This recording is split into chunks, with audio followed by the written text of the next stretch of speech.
मनीष हमारे साथ लगातार जुड़े हुए हैं। मनीष, ये क्या है? ये रॉकेट से हमला हुआ है, जो आंकड़ा सामने आया 10 मिनट में 20 से ज्यादा रॉकेट अटैक। बिल्कुल निधि, आप देख रही हैं कि मैंने खुद अब हेलमेट लगा दिया है, क्योंकि ये तबाही की वो तस्वीरें हैं जो अब आगे इसका क्या रूप होगा, क्या विस्तार होगा, किसी को नहीं पता। आधे घंटे पहले हमने देखा था कि गाजा से दर्जनों रॉकेट दागे गए थे, लेकिन उसके जवाबी कार्रवाई करती हुई, और इस वक्त जब मैं आपसे बात कर रहा हूँ मेरे सर के ऊपर से फाइटर जेट जो गुजर रहे हैं उसकी थर्रा देने वाली, गूंजने वाली आवाज़ सुनाई पड़ रही है, साथ में धमाके की जोरदार आवाज़ सुनाई दे रही है। कैमरे पर हम लगातार दिखा रहे हैं। देखिए, बहुत दिनों से लगातार एयर स्ट्राइक हो रहे हैं, इसमें कोई दो राय नहीं है, लेकिन आज शायद क़यामत का दिन है। और क़यामत का दिन इसी को तो कहते होंगे जब आसमान से शोले बरसते हैं, जब आसमान से आग बरसते हैं, और कैमरे पर हम उन तस्वीरों को देख भी पा रहे हैं। पूरा सब कुछ न सिर्फ धुआं धुआं हो गया, बल्कि ऐसा लग रहा है जैसे पूरा शहर जलकर खाक हो गया हो। सोचिए, का garage network great, claim cover great, price wait वाह, प्राइस भी great. Tata AIG car insurance, trusted नाम, फैंटास्टिक नाम। कहीं पर 1, 2, 10, 1, 2, 4 अगर हवाई हमले हों तब क्या मंजर होता होगा, लेकिन यहाँ पर महज 10 मिनट के अंदर 50 से अधिक उल्कापिंड जैसे बड़े बड़े आग के गोले को गिरते हुए हमने अपने लाइव कैमरे पर कैद किया है। ये यहाँ के हालात हैं। इसके बाद क्या होगा, गाज़ा का क्या हाल होगा, और फिर इन तस्वीरों को देखने के बाद दुनिया कैसे रिएक्ट करेगी, ये कहना बेहद मुश्किल है। लेकिन लगातार जिस वक्त युद्ध चल रहा है, और जैसा कि IDF ने कहा था कि हमारे युद्ध की इंटेंसिटी बढ़ती जाएगी, तो युद्ध की इंटेंसिटी का मतलब ये है, ये नहीं पता अभी कि फिलहाल इजराइल के शस्त्रागार में ऐसे कौन कौन से ब्रह्मास्त्र हासिल है। ये नहीं पता कि इस वक्त इजराइल के हथियार में ऐसे कौन कौन से हथियार हासिल है, क्योंकि ये कौन सा हथियार है इसके बारे में अभी फिलहाल पुख्ते तौर पर कहना मुश्किल है। बिल्कुल मनीष, एक बार फिर से हम तस्वीरें दिखाते हैं। ये देखिए कैसे एक के बाद एक रॉकेट अटैक हुआ है। ये देखिए, बिल्कुल मनीष, कैमरे में कैद हो गई, TV9 कैमरे में ये रॉकेट से हमला कैद हो गया है। ताबड़तोड़ रॉकेट अटैक देखने को मिल रहा है। ये देखिए आपकी टीवी स्क्रीन पर दिख रहा है इस वक्त कैसे एक के बाद एक रॉकेट गिरते हुए दिख रहे हैं शहर में। गाजा बॉर्डर से TV9 की लाइव तस्वीरें इस वक्त दिखा रहे हैं हम। कुछ मिनट पहले की ये तस्वीरें आप तक दिखा रहे हैं। देखिए कैसे गाजा पूरा धुआं धुआं होते हुए दिखाई दे रहा है इस रॉकेट हमले में, और कितने सारे रॉकेट एक साथ दागे गए हैं ये हम टीवी स्क्रीन पर देख सकते हैं इस वक्त।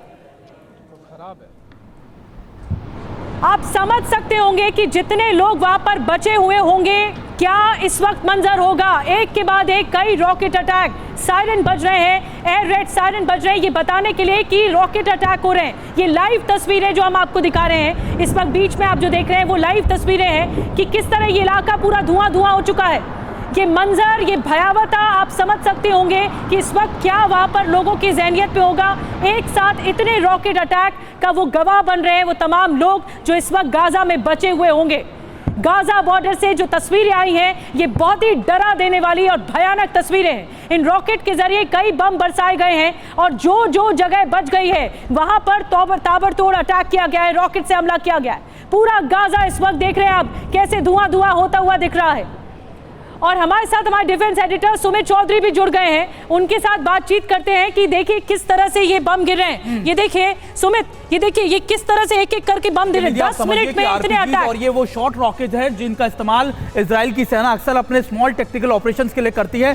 RPGs या फिर आप देखें कि आर्टिलरीज हैं जिनका रेंज जो होती है करीबन 30 से 35 किलोमीटर। देखिए एक और आप देखिए दोनों तस्वीरें कंपैरिजन अगर आप करें तो आपको समझ में आएगा कि ये वो रिहायशी इलाके हैं नॉर्थ गाजा के जो बिल्कुल गाजा सिटी से पहले का इलाका। मैं आपको बताऊं ये मुश्किल से 2 से 3 किलोमीटर बाद का इलाका है और यहीं पर इसी एरिया के पास जो है डिफेंस फोर्सेस का यानी IDF की डिफेंस फोर्सेस का बैकअप टीम का एस्टेब्लिशमेंट है। और अगर आप देखें कि आपको ये पिन पॉइंटेड लोकेशन पे टारगेट कर रहे हैं, सीधा पिन पॉइंटेड जाएंगे। बिल्कुल, ये इसलिए क्योंकि वो इलाके जो इनको जानकारी मिल रही है, कमांड सेंटर हैं या फिर ऐसे एम्युनिशन डिपो जहां पर गाजा में या फिर हमास को लगातार मदद मिल रही है, उनको टारगेट किया जा रहा है। और देखिए अगर आप तस्वीरों में एक और चीज देखें, सारी इमारतें आपको बर्बाद नजर आएंगी।